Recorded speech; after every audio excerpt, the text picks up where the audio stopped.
Welcome for you HCS classes. इस class में आप लोग प्रीवियस ईयर जो 2025 में आपके जो पेपर हुए थे, उन्हीं पेपरों में से आप लोग जीके, जीएस और हिंदी के प्रश्नों को आप लोग इसमें लगाएंगे। जिसमें जो अपना पहला सेक्शन होगा वह सामान्य ज्ञान का होगा, उसके बाद में जो सेक्शन होगा वह हिंदी का सेक्शन होगा। और अभी तक यदि आपने एसएससी जीडी का यदि फार्म नहीं भरा तो आप फार्म भर दें। अंतिम समय में क्या होता है, साइट क्रैश होने लगती है, इसलिए अभी आप भर दें और तैयारी करें और 2026 में अपना सिलेक्शन सुनिश्चित करें। तो चलिए बढ़ते हैं पहला सेक्शन की तरफ अपने। पहला और आपको बताना चाहेंगे, ये जो पेपर है ये आपका 6 फरवरी को कंडक्ट हुआ था और फर्स्ट शिफ्ट का पेपर है ये। तो चलिए देखते हैं क्या पूछा गया था जीके जीएस में। तो पहला प्रश्न अपना है कि इसमें पूछा गया, ये आपका राजकोषीय घाटा से संबंधित है कि उच्च राजकोषीय घाटा किस प्रकार की अर्थव्यवस्था से निजी निवेश के बहिर्गमन का कारण बन सकता है। तो इसका सही जवाब होगा उच्च ब्याज दरों और निजी निवेश में कमी के कारण बन सकता है। अगला प्रश्न है, अब इससे आपको ये सीख लेनी है कि किस तरह के प्रश्न प्रीवियस ईयर में पूछे गए थे, और यही महत्व होता है प्रीवियस ईयर के पेपर को देखने का। तो देखते हैं इसमें करंट अफेयर का ये क्वेश्चन आप देख रहे हैं, 2023 में खेलो इंडिया यूनिवर्सिटी गेम्स का कौन सा संस्करण उत्तर प्रदेश में आयोजित किया गया था। तो ये कौन सा था, ये तीसरा संस्करण था। तो किसी भी कोई भी खेल हो इस तरह से जो चर्चा में रहा हो तो उसे आप अच्छे से तैयार करें। चलिए अगला प्रश्न है कि लैंथेनाइड सहित किन दो तत्वों को कभी कभी दुर्लभ मुद्रा तत्व कहा जाता है। तो ये क्या होते हैं, इथेरियम और स्कैंडियम। पहला वाला ऑप्शन यदि आपका जवाब था तो बिल्कुल सही जवाब होगा। अंत में आपको कमेंट करके बताना है कि इन 40 प्रश्नों में से आपको कितने प्रश्नों का सही जवाब आता था। तो चलिए अगला प्रश्न देखते हैं, किस राज्य सरकार ने 1935 में शास्त्रीय नृत्य के क्षेत्र में शांतला नाट्यश्री पुरस्कार शुरू किया था। तो ये पुरस्कार किसने शुरू किया था। यदि कोई भी पुरस्कार यदि पहली बार किसी को दिया जा रहा है, शुरुआत की जा रही है, तो उससे संबंधित आप प्रश्न को तैयार कर लें। तो इसका सही जवाब होगा कर्नाटक। और आपका जो एसएससी जीडी का पेपर 2026 में जो होगा फरवरी माह में होने की संभावना है, तो उसमें आपके लिए इसी पैटर्न पर आपके लिए प्रश्न देखने को मिलेंगे आपके एसएससी जीडी के पेपर में। अगला है कि किस भारतीय नेता की फ्रंटियर गांधी के नाम से जाना जाता है। तो ये कौन जाने जाते हैं, खान अब्दुल गफ्फार जाने जाते हैं। अगला है कि समसूत्री विभाजन के बारे में निम्नलिखित में से गलत कथन का चयन कीजिए। तो आपका गलत क्या हो जाएगा, संतति कोशिकाओं में गुणसूत्रों की संख्या मार्त कोशिका की तुलना में आधी होती है। और आपको बताना चाहेंगे इन्हीं क्लासों में से आपको कई प्रश्न डायरेक्ट आपको आपको पेपर में देखने को मिलेंगे, और ये बात आप भी जानते हैं कि जो प्रश्न होते हैं वे रिपीट भी होते हैं। अगला है कि रामनद बी राघवन निम्नलिखित में से किस वाद्य यंत्र से जुड़े थे। तो ये जुड़े थे मृदगम। ये जो प्रश्न आप देख रहे हैं, ये प्रश्न 4 तारीख की सेकंड शिफ्ट में पूछा गया था, अर्थात ये रिपीट हो गया पुनः, क्योंकि प्रश्न रिपीट भी होते हैं एसएससी में। इस बात को आप भी अच्छे से जानते हैं कि प्रश्न रिपीट अवश्य होते हैं। अगला है कि रंग राजन समिति निम्नलिखित में से किससे संबंधित है। तो इसका संबंध है गरीबी से। चलिए अगला प्रश्न, आपको क्लास कैसी लग रही कमेंट करके अवश्य बताएं, और यदि आपको क्लास अच्छी लग रही है अभी तक चैनल पर नए तो प्लीज़ चैनल को सब्सक्राइब कर लें, क्लास को लाइक कर लें। और यदि आप इस क्लास की पीडीएफ प्राप्त करना चाहते हैं तो उसका लिंक डिस्क्रिप्शन बॉक्स में लगा दिया जाता है, वहाँ से आप प्राप्त कर सकते हैं। चलिए अगला, पृथ्वी के वायुमंडल का वह क्षेत्र जहाँ मौसमी घटनाएं घटित होती हैं, तो उसका क्या बताना, नाम बताना। तो उसे कहते हैं क्षोभ मंडल कहते हैं। चलिए अगला प्रश्न है कि भारतीय बैडमिंटन टीम ने डैश की टीम पर शानदार जीत दर्ज करके 2022 में पहली बार थॉमस खिताब जीता है। तो थॉमस कप किसने जीता था, तो ये जीता था इंडोनेशिया ने। चलिए अगला प्रश्न। अगला प्रश्न है कि भारतीय संविधान के निम्नलिखित में से कौन से अनुच्छेद मौलिक अधिकारों का प्रावधान करते हैं? तो इसका सही जवाब आपका हो जाएगा 1235 के अंदर में क्या दे रखे हैं? मौलिक अधिकारों का प्रावधान दे रखा है। चलिए अगला प्रश्न है कि अक्टूबर 2024 तक की स्थिति के अनुसार लाल रिनपुई निम्नलिखित में से किस राज्य की स्वास्थ्य और परिवार कल्याण मंत्री रही? तो ये रही थी मिजोरम की। यदि इस तरह से किसी की नियुक्ति होती है तो नियुक्ति से संबंधित प्रश्न एसएससी जीडी में बनते हैं। चलिए अगला।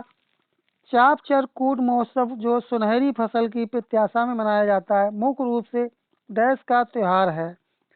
इनसे संबंधित सेपरेट क्लास आपके लिए अलग से लेकर के आएंगे। उसमें आपके घराने होंगे, महोत्सव होंगे, नृत्य होंगे, इस तरह से सभी आपके लिए अलग अलग क्लास लेकर के आएंगे। वो ज़्यादा लंबी क्लास नहीं होगी, 5 से 7 मिनट में सभी करा दिए जाएंगे जो कि आपके पेपर से संबंधित होंगे, जो कि आपको उन्हीं प्रश्नों में से डायरेक्ट प्रश्न आपको देखने को मिलेंगे। चलिए बढ़ते हैं अपने अगले प्रश्न की तरफ। अगला है कि निम्नलिखित में से कौन सा मौर्यकालीन पुरातत्व स्तर लकड़ी के कटधरा के अवशेषों से संबंधित है? तो कौन सा संबंधित है? बुलंदी बाग। तो आपका 4th वाला ऑप्शन इस तरह से सही जवाब होगा। अभी तक यदि आपने क्लास को लाइक नहीं किया तो प्लीज़ क्लास को लाइक कर दें, क्योंकि आपके लाइक करने से या चैनल सब्सक्राइब करने से हमें मोटिवेशन मिलता है, जिससे हम अधिक से अधिक क्लासेस आपको फ्री में प्रोवाइड करा सकें। चलिए अगला है कि किस पंचवर्षीय योजना को महालनोबिस योजना के नाम से जाना जाता है? ये योजना कौन सी होगी? द्वितीय पंचवर्षीय योजना। अगला है कि रोप्पी डैश राज्य का एक लोकप्रिय लोक नृत्य है? तो ये है अरुणाचल प्रदेश का। चलिए अगला प्रश्न। अगला प्रश्न है कि निम्नलिखित में से कौन सा धर्म चीन में सबसे अधिक लोगों द्वारा माना जाता है? तो ये माना जाता है चीन में, आपको पता होगा कौन सा धर्म है? बौद्ध धर्म। और बौद्ध धर्म से संबंधित कौन है? दलाई लामा का नाम आपने सुना होगा। निम्नलिखित में से किस संविधान संशोधन अधिनियम ने राज्य वित्त आयोग का गठन किया? तो ये गठन किसने किया था? ये गठन किया था 73वां संविधान संशोधन अधिनियम के अंतर्गत इसका किया गया था। चलिए अगला प्रश्न है। अगला है कि भारत में योजना का मुख्य उद्देश्य क्या था? आपका जवाब होगा विकास प्रक्रिया की शुरुआत करना। 3rd वाला ऑप्शन आपका सही उत्तर था। चलिए अगला प्रश्न। अगला है कि 15वीं कृषि नेतृत्व पुरस्कार समिति के अनुसार वर्ष 2024 में कृषि के लिए सर्वश्रेष्ठ भारतीय राज्य पुरस्कार मिला है। तो ये किसे मिला है? ये मिला है महाराष्ट्र राज्य के लिए। और महाराष्ट्र के वर्तमान में मुख्यमंत्री और राज्यपाल कौन है? जरा आप कमेंट करके बताएंगे। इस तरह से अपने जीके के 20 प्रश्न अपने कंप्लीट हुए। अब जो आप लोग सेक्शन लगाएंगे वो हिंदी के प्रश्नों का सेक्शन लगाएंगे। आप क्लास को ज़रा सा भी स्किप ना करें, क्योंकि ये क्लास आपके लिए काफ़ी बेनिफिशियल होने वाली हैं। तो पहला प्रश्न इसमें आ चुका है हिंदी का, क्योंकि हिंदी का भी बहुत बड़ा अहम रोल होता है। इसके 20 प्रश्न पूछे जाते हैं हिंदी के भी। आप हिंदी को हल्के में ना लें, क्योंकि ये जो मार्क्स इसमें मिलते हैं यही आपकी रैंक तैयार करते हैं। अशुद्ध भाग को उचित विकल्प से बदलें। छाती पर चना दलना। तो चना का आपको बताना क्या होगा? मूंग।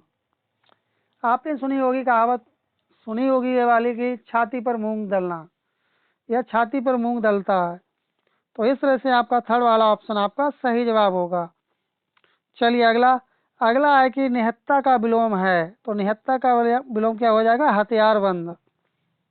चलिए अगला प्रश्न। अगला है कि मेरी माँ अत्यंत डैश व्यंजन बनाती है, रिक्त स्थान की पूर्ति के लिए उचित सार्थक शब्द क्या होगा? तो ये क्या हो जाएगा? स्वादिष्ट हो जाएगा आपका। चलिए अगला प्रश्न है कि गार्डन सीटी बजाई और क्या लिखा है इसमें? गार्ड ने सीटी बजाई और ट्रेन चल दी। निम्नलिखित विकल्पों में से वाक्य के लिए सरल वाक्य क्या होगा? तो इसके लिए सरल वाक्य आपका हो जाएगा गार्ड के सीटी बजाते ही ट्रेन चल दी। आपने देखा होगा गार्ड सीटी बजाता है और ट्रेन चल देती है। चलिए अगला प्रश्न। अगला प्रश्न है कि निम्नलिखित वाक्य में रेखांकित खंड के स्थान पर प्रयुक्त होने वाले सबसे उपयुक्त विकल्प का चयन कीजिए। सिंटू बड़ों की सेवा के तत्पर लिए है, तो तत्पर लिए के लिए आपको बताना है, तो क्या हो जाएगा, के लिए तत्पर है। चलिए अगला है कि कौवा डाली से उड़ गया। इस वाक्य को कौवा शब्द का तत्सम रूप आपको बताना है, तो क्या होगा इसका, काग डाली से उड़ गया। चलिए अगला प्रश्न। अगला है कि निम्न में से किस वाक्य में कारक चिन्ह का अशुद्ध प्रयोग हुआ है, तो इसका सही जवाब हो जाएगा आपका यमुना यमुनोत्री द्वारा निकलती है। चलिए अगला प्रश्न, क्वेश्चन नंबर 8 से देखते हैं। इसमें क्या पूछा गया है, दिए गए वाक्य के रेखांकित शब्द के आधार पर संज्ञा की दृष्टि से अशुद्ध वाक्य की पहचान करें। तो आपका हो जाएगा यह पानी तो बहुत गर्म है, इससे नहाना मुश्किल है। अगला है कि बर्तनी की दृष्टि से अशुद्ध वाक्य की पहचान कीजिए। तो आपका हो जाएगा आगामी दिनों में हम घूमने चलेंगे। चलिए अगला प्रश्न, क्वेश्चन नंबर 10 देखते हैं। क्वेश्चन नंबर 10 है कि शब्द या वाक्य खंड बदले और उत्तर के रूप में सही विकल्प चुने, उनकी प्रतीक्षा देखी। तो इसका आपके लिए बताना है, मैंने 1 वर्ष तक उनकी प्रतीक्षा की। चलिए अगला प्रश्न। अगला प्रश्न है कि महाभारत के युद्ध के कौरवों के डैश का नाश हो गया, तुम्हारे पास डैश कितने रुपए हैं। तो इसमें आपको बताना कि उपयुक्त वाक्यों में रिक्त स्थान की पूर्ति के लिए उपयुक्त अनेकार्थी शब्द है, तो आपका हो जाएगा कुल। चलिए अगला प्रश्न। अगला है कि गृहस्थ का विलोम शब्द नीचे दिए गए विकल्पों में से चुनिए। तो गृहस्थ का क्या हो जाएगा, सन्यासी हो जाएगा। कितने इजी क्वेश्चन इसमें पूछे गए हैं, आप आसानी से कर सकते हैं। चलिए अगला है कि निम्नलिखित वाक्य में वर्तनी संबंधी त्रुटि की पहचान करें। रेलगाड़ी अपनी रफ्तार में जंगलों और नदियों को पार करते हुए दौड़े जा रही थी। इसका सही जवाब हो जाएगा नदियों। चलिए अगला प्रश्न। अगला है कि जिसे मारना उचित ना हो, उपयुक्त वाक्यांश के लिए एक शब्द होगा। तो आपका सही जवाब हो जाएगा अवध्य। जिसे मारा ना जा सके तो उसे क्या कहेंगे, अवध्य कहेंगे। कृतक का विलोम पूछा गया, कृतज्ञ हो जाएगा आपका। चलिए अगला। अब ये अपना ये गद्यांश से संबंधित प्रश्न आप लोग देखेंगे, आपके पेपर में एक गद्यांश होगा और उससे संबंधित क्वेश्चन पूछे जाएंगे और बहुत ही इजी आता है, आप आसानी से इसे कर सकते हैं। तो चलिए इसे देख लेते हैं।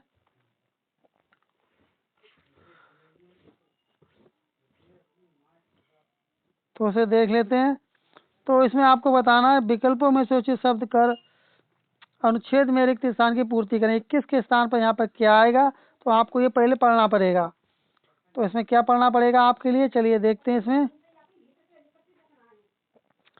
तो इसमें आपको पढ़ना पड़ेगा, यह संतोष और गर्व की बात है कि देश के वैज्ञानिक और डैश क्षेत्र में प्रगति कर रहा है।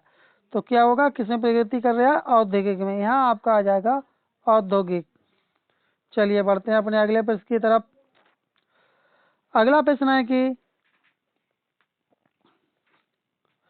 अब आपको इसमें बताना, क्या बताना है, 22 के स्थान पर आपको बताना। इसमें देख लेते हैं क्या, एक धुंधला पहलू भी है जिससे हम क्या करते हैं, रहा है और उनसे आगे निकल जाना चाहता है। तो इसका क्या हो जाएगा, छुटकारा। जब छुटकारा पाएंगे तभी तो आगे निकलेंगे। चलिए अगला। अब अगला आपको इसमें बताना है, क्या बताना, क्वेश्चन क्या बताना, 23 के स्थान पर क्या आएगा, जो आप 23 देख रहे हैं यहाँ पे। तो यहाँ आपका आ जाएगा होड़ आ जाएगा। चलिए अगला देखते हैं इसी क्रम में आगे बढ़ते हुए। अब 24 की जगह पे आपको देखना है इसमें, राष्ट्रीय चरित्र है जबकि वह सच नहीं है, डैश मरी नहीं है। तो क्या, नैतिकता मरी नहीं है, यहाँ आपका आ जाएगा। चलिए अगला देखते हैं, और इस क्लास का ये अंतिम प्रश्न होगा। ये आपकी क्लास का ये अंतिम प्रश्न है।